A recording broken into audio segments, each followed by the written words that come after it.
Welcome back everyone, welcome to civil services study. एक important geography का test लगाते हैं। ड्रेनेज सिस्टम, अपवाह तंत्र जिसको बोलते हैं। 1 से 2 प्रश्न बन सकते हैं परसों से। तो चलिए स्टार्ट करते हैं। यह है यूपीपीसीएस के लिए प्रैक्टिस सेट नंबर 282। इंपॉर्टेंट होंगे प्रश्न। 3 सेकंड का टाइम है एक प्रश्न को पढ़ने के बाद। सोच के रखिएगा कि आंसर क्या होगा।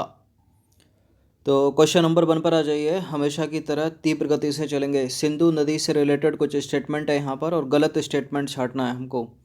सिंधु नदी कैलाश पर्वत श्रेणी में बोखरचू के निकट एक हिमनद से निकलती है। यह लद्दाख एवं जास्कर श्रेणी के बीच बहती है। काबुल, खुर्रम और गोमल इसकी सहायक नदियां हैं। पंजाब की 5 मुख्य नदियों सतलज, व्यास, रावी, अलकनंदा और झेलम को संयुक्त रूप से पंचनद कहा जाता है। बताइए।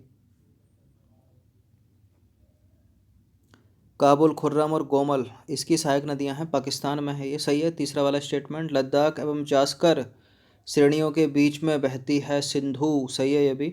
सिंधु नदी कैलाश पर्वत में बोखरचू के निकट एक हिमनद से निकलती है, करेक्ट है ये भी। अब जो पंचनद बनाती हैं ना वो नदियाँ, जो पंचनद 5 नदियाँ, सतलज है, रावी है, व्यास है, झेलम है और चेनाब है। और चेनाब है, ये अलकनंदा नहीं है, गलत है डी। तो देखिए, सिंधु नदी तिब्बत में कैलाश पर्वत श्रेणी में बोखरचू के निकट एक हिमनद से निकलती है। तिब्बत में इस नदी को सिंगी खम्बान नाम से जाना जाता है। यह लद्दाख एवं जास्कर श्रेणी के बीच बहती है। आगे चला जाकर ये लद्दाख श्रेणी को काटते हुए जम्मू और कश्मीर के गिलगित के निकट एक दर्शनीय महाखंड का निर्माण करती है। यह पाकिस्तान में मिठानकोट के निकट पंचनद का जल प्राप्त करती है। पंजाब की 5 मुख्य नदियों सतलज, व्यास, रावी, चेनाब और झेलम को संयुक्त रूप से पंचनद कहा जाता है। अलकनंदा इसमें है नहीं, ठीक है, इसलिए गलत है डी। श्योक हो गई, गिलगित हो गई, जास्कर हो गई, हुंजा हो गई, नुब्रा हो गई, शिगार हो गई, गांस्टिंग हो गई और द्रास भारत में इसकी प्रमुख सहायक नदियां हैं।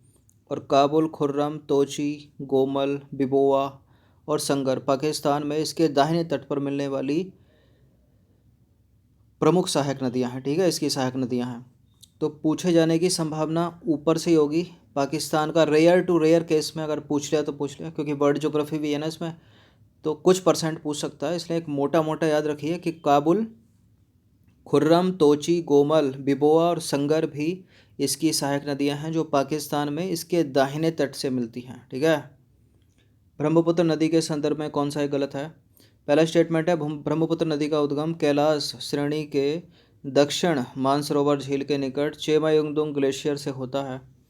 इसका अपवाह तंत्र 3 देशों तिब्बत यानी चीन का पार्ट हो गया, भारत और बांग्लादेश में विस्तृत है।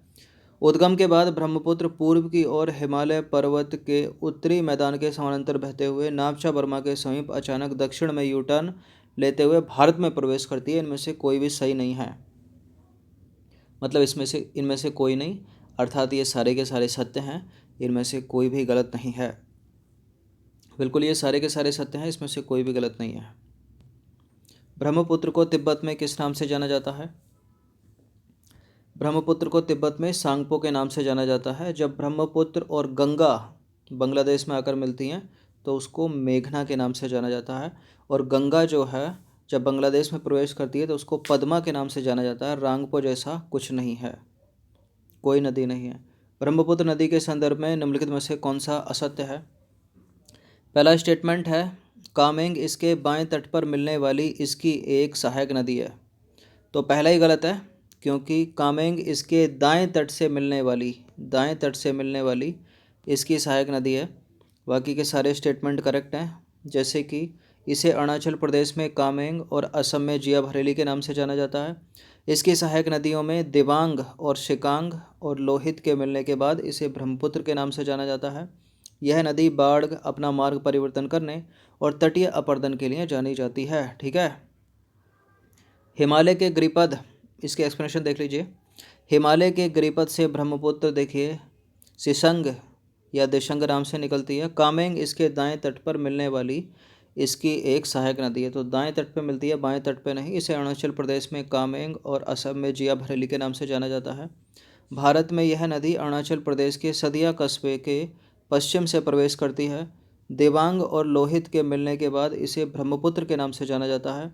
इसकी अधिकतर सहायक नदियाँ बड़ी हैं और इसके जल ग्रहण क्षेत्रों में भारी वर्षा के कारण इनमें बहुत अधिक अवसाद बहकर आ जाता है। इसी कारण यह नदी बाढ़, मार्ग परिवर्तन और तटीय अपरदन के लिए जो है जानी जाती है। ठीक है। क्वेश्चन नंबर 5 पर आ जाइए। निम्नलिखित में से कौन सी नदियाँ ब्रह्मपुत्र की सहायक नदियाँ हैं, बताइए। ब्रह्मपुत्र की इसमें से कौन सी सहायक नदियाँ हैं? पुथीमारी ब्रह्मपुत्र की सहायक नदी है। धनश्री तो 50 बार बताया होगा ब्रह्मपुत्र की सहायक नदी है। सुबनश्री भी ब्रह्मपुत्र की सहायक नदी है। पगलादिया भी ब्रह्मपुत्र की सहायक नदी है। हुगली नदी का संबंध गंगा नदी तंत्र से है, तो 4 को एलिमिनेट कर दीजिए। जहाँ पर 4 है वो नहीं होगा, जहाँ पर 4 है वो नहीं होगा। इसका आंसर हो जाएगा ऑप्शन नंबर सी। तो देखिए, बूढ़ी दिहिंग और धनश्री ब्रह्मपुत्र के बाएं तट की प्रमुख सहायक नदियां हैं, जबकि दाएं तट पर मिलने वाली महत्वपूर्ण सहायक नदियों में सुबनश्री, कामेंग, मानस और संकोस है। हुगली नदी का संबंध गंगा नदी तंत्र से है, ब्रह्मपुत्र से नहीं है। लोहित, कामेंग, पुथीमारी, पगलादिया और मानस इसकी अन्य सहायक नदियां हैं। इसकी किसकी? ब्रह्मपुत्र की। हिमालयी अफवाह तंत्र के संदर्भ में निम्नलिखित कथनों पर विचार करना है आपको।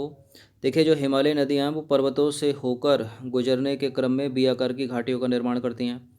मैदानी क्षेत्रों में नदियाँ सर्पाकार मार्ग का अनुसरण करती हैं और इस अफवाह तंत्र में जलप्रपात का अभाव रहता है।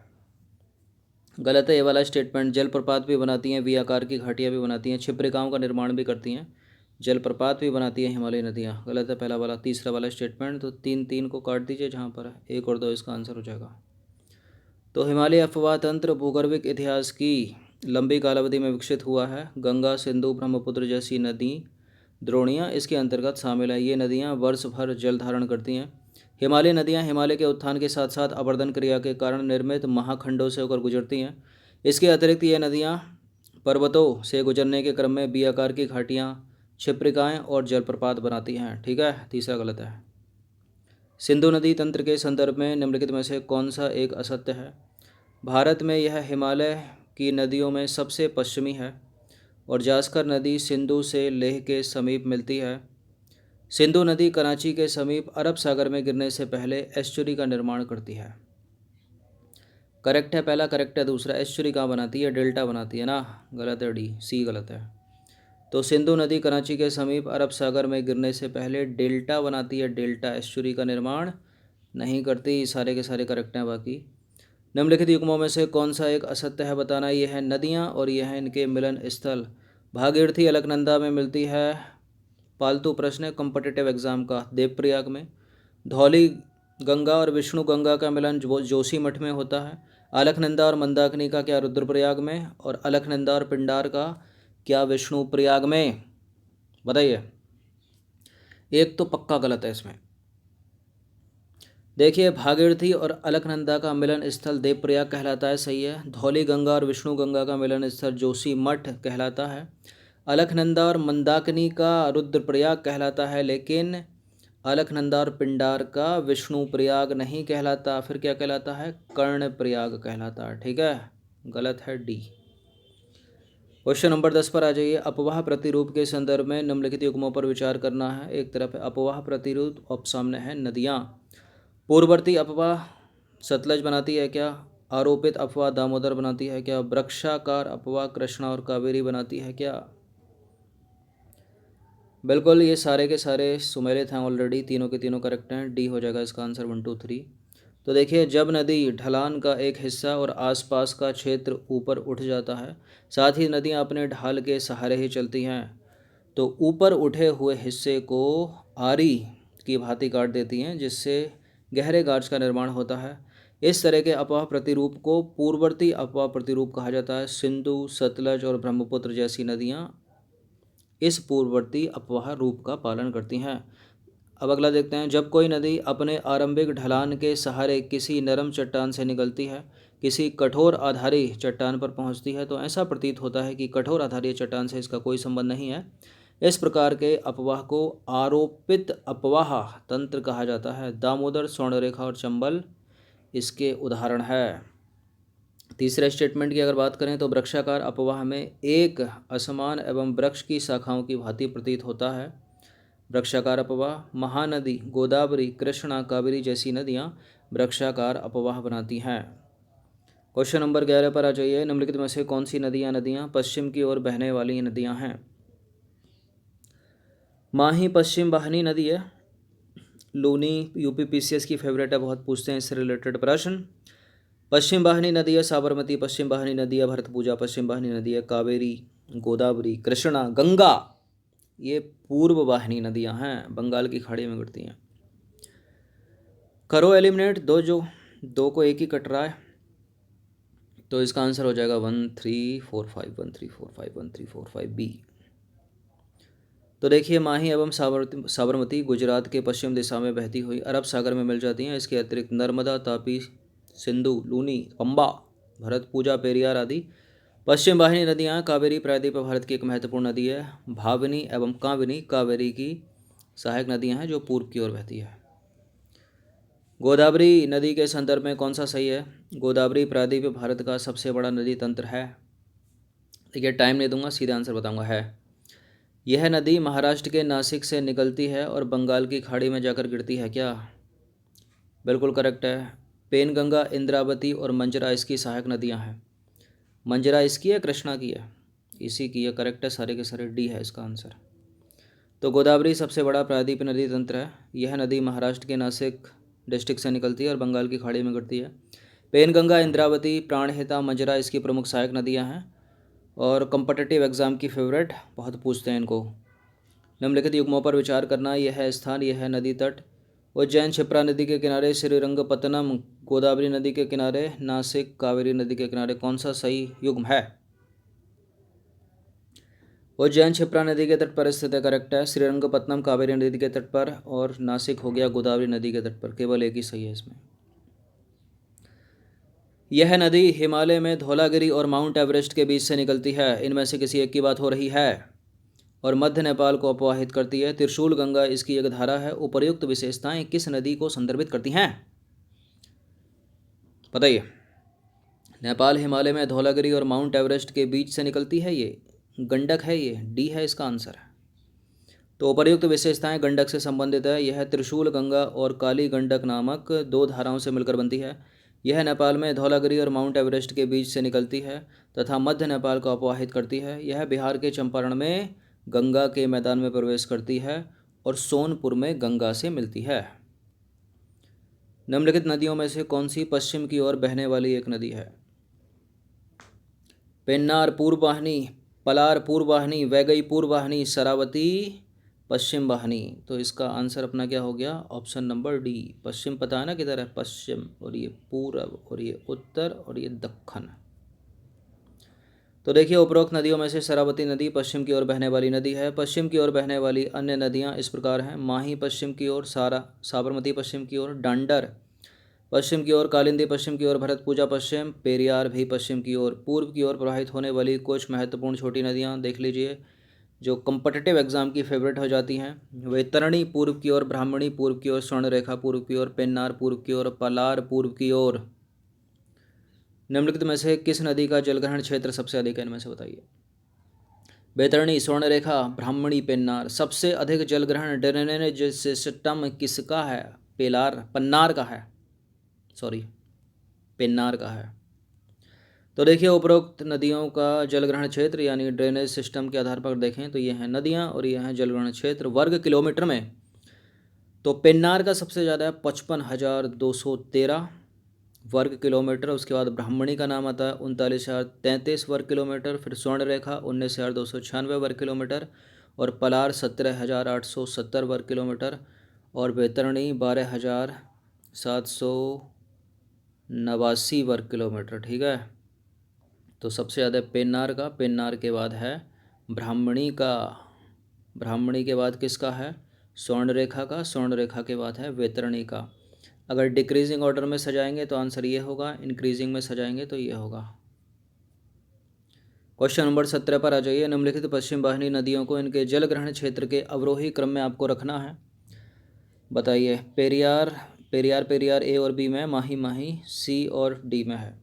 तो उत्तर क्या होगा? इनमें से होगा या नीचे वालों में से होगा? चलिए आपका काम आसान करते हैं, पेरियार को काट देते हैं। पेरियार का कम है क्योंकि माही का बहुत ज़्यादा है। माही इंपॉर्टेंट है यूपी पीसीएस के लिए। कर्क रेखा को 2 बार काटती है भारत में, ही पूछा गया था समीक्षा अधिकारी में प्रश्न, फिर से पूछा जा सकता है, याद रखना। माही नदी कर्क रेखा को 2 बार काटती है, ठीक है, मतलब 2 भागों में विभाजित करती है। माही का ड्रेनेज सिस्टम सबसे ज़्यादा है तो माही पहला आएगा, उससे कम है साबरमती का, साबरमती से कम है भरतपुजा का, भरतपुजा से कम यानी सबसे कम है पेरियार का, तो डी हो जाएगा इसका आंसर। तो देखिए पेरियार का जल ग्रहण क्षेत्र कितना है, 5200, पेरियार तो सबसे कम है ना। तो नीचे से देखते हैं, माही का जलग्रहण क्षेत्र कितना, 34,842 वर्ग किलोमीटर। उसके बाद साबरमती है उससे कम, 21,674 वर्ग किलोमीटर, उससे कम है भरतपुजा 5,397 वर्ग किलोमीटर। फिर पेरियार है 5,243 वर्ग किलोमीटर। प्रश्न पूछा जा सकता है इस तरह से भी। राजस्थान की प्रमुख नदियों में से एक नदी है लूनी, इसके संदर्भ में कुछ विचार हैं और बताना है कि इन विचारों में से कौन सा सही है।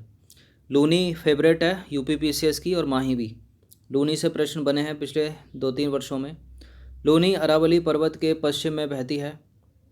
अभी यहाँ अगर पूरा होता तो गलत हो जाता पहला स्टेटमेंट। लूनी राजस्थान का सबसे बड़ा नदी तंत्र है।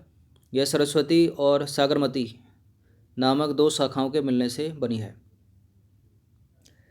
बिल्कुल पश्चिम की ओर बहती है अरावली के सारे सही हो गए, डी है इसका आंसर। तो प्रयोग सारे के सारे सही हैं। लूनी नदी जो है तेलवाड़ा तक पश्चिम की दिशा में बहती है, इसके बाद यह दक्षिण पश्चिम की ओर मुड़कर कच्छ के रण में विलुप्त हो जाती है। ये सीधा सीधा उठा के ना स्टेटमेंट ये दी थी पिछली बार यूपी पीसीएस में। क्वेश्चन नंबर 19 पर आ जाइए। भारतीय प्रायद्वीप नदियों के संदर्भ में निम्नलिखित कथनों पर विचार करना है आपको। तो प्रायद्वीपीय नदियाँ प्रायः मध्य उच्च भूमि से निकलती हैं। ये नदियाँ मौसमी हैं। ये प्रायः जालीनुमा अपवाह का अनुसरण करती हैं। ये नदियाँ अपनी युवावस्था में विद्यमान है। देखिए जो प्रायद्वीप भारत की नदियाँ हैं मौसमी है, 50 बार बताया होगा मैंने आपको, करेक्ट है स्टेटमेंट। तो दूसरा करेक्ट हो गया, तो इसका आंसर ये तो होगा नहीं, ठीक है। ये प्रायः जालीनुमा अपवाह का अनुसरण करती हैं, ये भी करेक्ट है। प्रायद्वीप भारत की नदियाँ मध्य उच्च भूमि से निकलती हैं, ये भी सही है। ये अपनी युवावस्था में विद्यमान नहीं है, ये युवावस्था तो कब की छोड़ गई, ये अपनी प्रौढ़ावस्था में विद्यमान है। जो इसके विपरीत हिमालय नदियां हैं ना, वो अपनी युवावस्था में विद्यमान है। तो हिमालय नदियां युवावस्था में हैं और प्रायद्वीप भारत की नदियां प्रौढ़ावस्था में, ठीक है। तो फोर्थ को एलिमिनेट करके लगा दीजिए 1 2 3। तो कथन 4 असत्य है। हिमालयी नदियों के विपरीत प्रायद्वीप नदियां अपनी प्रौढ़ावस्था के साथ क्रमिक परिच्छेदिका वाली होती हैं, जो लगभग अपने आधार तल को प्राप्त कर चुकी हैं, ठीक है। क्वेश्चन नंबर 20 पर आ जाइए। निम्नलिखित कथनों पर विचार करना। 2 स्टेटमेंट है यहाँ पर, बताने के इनमें से कौन सा करेक्ट है। पहला स्टेटमेंट है, असम बांग्लादेश और भूटान के साथ अंतर्राष्ट्रीय सीमा बनाता है क्या। देखिए ज्योग्राफी के क्वेश्चन यदि आप सॉल्व कर रहे हो तो एटलस आपके पास होनी चाहिए, मैप आपकी दीवार पर होना चाहिए जहाँ पर भी आप पढ़ते हो। मतलब आप स्टेटमेंट पढ़ रहे हो तो माइंड में आपके मैप चलना चाहिए ज्योग्राफी का, भारत की ज्योग्राफी और वर्ल्ड ज्योग्राफी दोनों, अगर वर्ल्ड वाला प्रश्न तो करेक्ट है पहला स्टेटमेंट। सुबनसिरी, लोहित और कामेंग असम से होकर बहने वाली नदियां हैं, बिल्कुल हैं, दोनों के दोनों करेक्ट हो गए, सी है इसका आंसर। तो असम भारत के पूर्वोत्तर में स्थित भारत का एक प्रमुख राज्य है। असम बांग्लादेश और भूटान के साथ अंतर्राष्ट्रीय सीमा बनाता है। असम से होकर बहने वाली प्रमुख नदियां ब्रह्मपुत्र, सुबनसिरी, लोहित, कामेंग, धनसिरी, कोपली, दिहांग और शियांग या शियांग। क्वेश्चन नंबर 21 पर आ जाइए। छोटा नागपुर पठार के पूर्वी किनारे से बहती हुई यह नदी, इनमें से किसी एक की बात हो रही है, भ्रंश घाटी से होती हुई हुगली नदी में गिरती है। बराकर इसकी प्रमुख सहायक नदी है। उपरोक्त विश्लेषण किस नदी की व्याख्या करता है। किस नदी की व्याख्या करता है, दामोदर, बिल्कुल दामोदर। तो दामोदर नदी का उद्गम झारखंड के पलामू डिस्ट्रिक्ट के टोरी नामक स्थान से हुआ है। छोटा नागपुर पठार के पूर्वी किनारे से बहती हुई दामोदर जो है वो भ्रंश घाटी से होती हुई हुगली नदी में गिरती है, ठीक है। बराकर इसकी प्रमुख सहायक नदी है। पहले यह बंगाल का शोक कही जाती थी, कौन, दामोदर नदी। क्या हुआ फिर, लेकिन भारत की बहुउद्देशीय परियोजना का निर्माण हुआ। कब हुआ, 1948 में हुआ। अब इसके बाद क्या हुआ, दामोदर नदी को इस परियोजना ने बस में कर लिया, मतलब इसके जल का यूज़ कर लिया ना, ठीक है। तो अब नहीं है शोक। दुर्गापुर, आसनसोल, बोकारो, बर्धमान और हावड़ा दामोदर नदी के तट पर ही अवस्थित हैं। इम्पोर्टेंट है, दुर्गापुर, आसनसोल, बोकारो, बर्धमान और हावड़ा। क्वेश्चन नंबर 22 पर आ जाइए। उत्तरी कोयल इनमें से किसकी सहायक नदी है? किसकी ट्रिब्यूटरी है उत्तरी कोयल? सोन नदी की।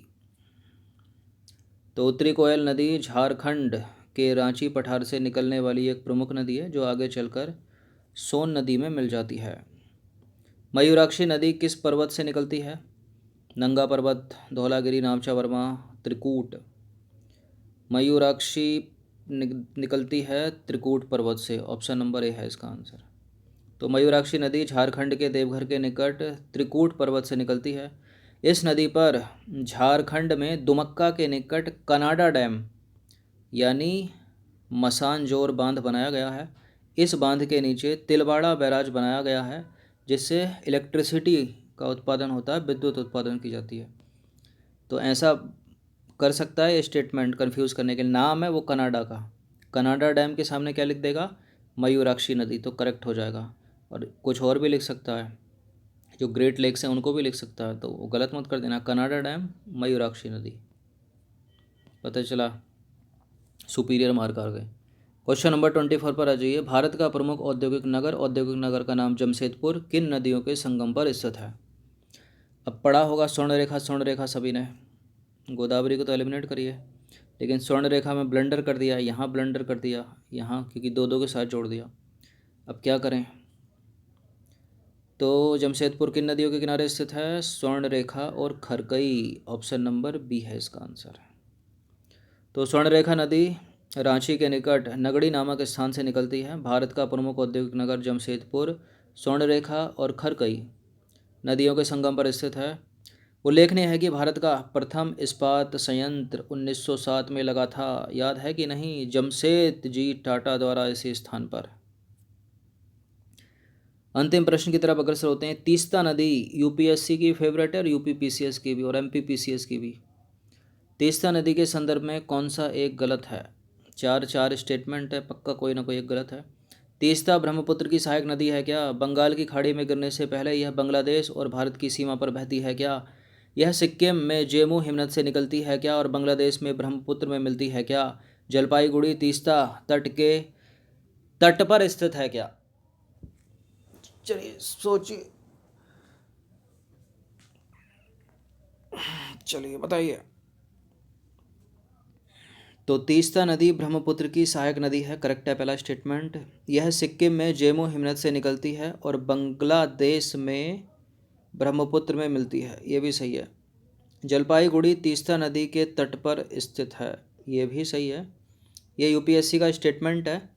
बंगाल की खाड़ी में गिरने से पहले ये भारत और बांग्लादेश की सीमा पर नहीं बहती। भारत और बांग्लादेश की सीमा पर नहीं बहती है। अब बांग्लादेश भारत के सबसे ज़्यादा राज्यों के साथ सबसे लंबी सीमा बनाता। मान लीजिए बांग्लादेश है, ये ऊपर सिक्किम है, सिक्किम के नीचे पश्चिम बंगाल है। अब बांग्लादेश की सीमा क्या क्या, या पश्चिम बंगाल यहाँ ऐसे मिलेगी, तो ये नदी ऐसे सीमा पर ये ऐसे नहीं बहती, ऐसे ये बिल्कुल ऐसे बीच से आ जाती है यहाँ से बांग्लादेश में, ठीक है। इसलिए गलत है ये वाला दूसरा वाला स्टेटमेंट।